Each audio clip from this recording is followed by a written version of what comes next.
Kia ora koutou. Well, Tuesday night's announcement that the country is returning to different forms of lockdowns, perhaps not completely unexpected. I think we're all aware that a moment might come where we had to once again fight back against a possible further wave of COVID.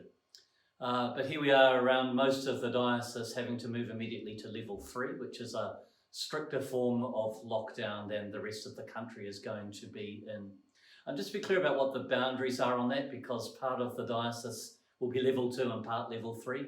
All of the parts of the diocese that understand themselves to be in the sort of super city are in level 3. So if you're east of Pōkeno and if you're north of Wellsford, then those are the parts of the diocese that are level 2. What are the implications for those different places?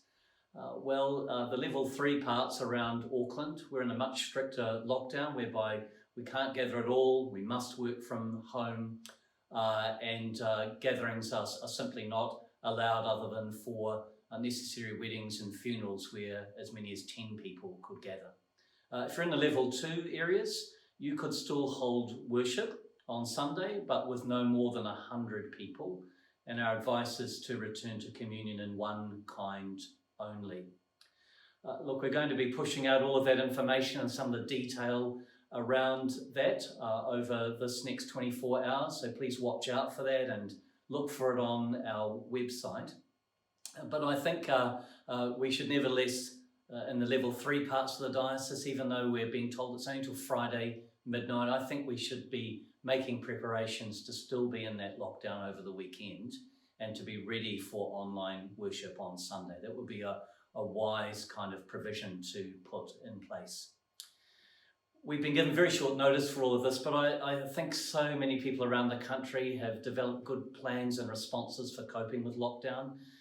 We've got good processes in place that we became very used to, but I think we are able to move back into this fairly easily. So we do know what we're doing. We've been there before. It's a really unfortunate place to have to return to, but I think the importance of safety, of looking after ourselves and others and the wider community is so essential. We don't want to find ourselves with an out of control wave of COVID. If we can restrain it in this way by playing our part, then we give our nation as a whole and our communities the best chance. It's quite a push on using the contact tracing app and therefore having QR codes available. I know quite a few of our buildings have put that in place, so look for that information to ensure that your building has a QR code that you can put up so that people can contact trace when they are with you, even beyond this phase of level 3 and level 2.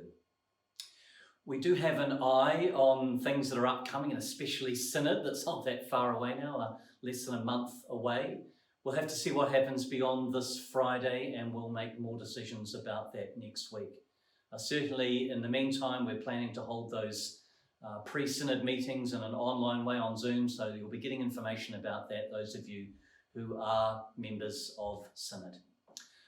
Look, again, my message really is we know what we're doing, information is coming to you, clergy, LSM administrators, others who have leadership roles. Please watch out for that. Please take the advice carefully, implement in the way that you're used to in your own place.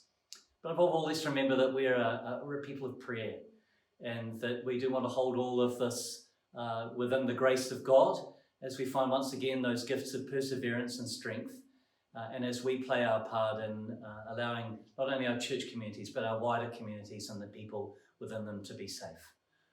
Kia kaha. And let's continue to hold that faith in the goodness of our God.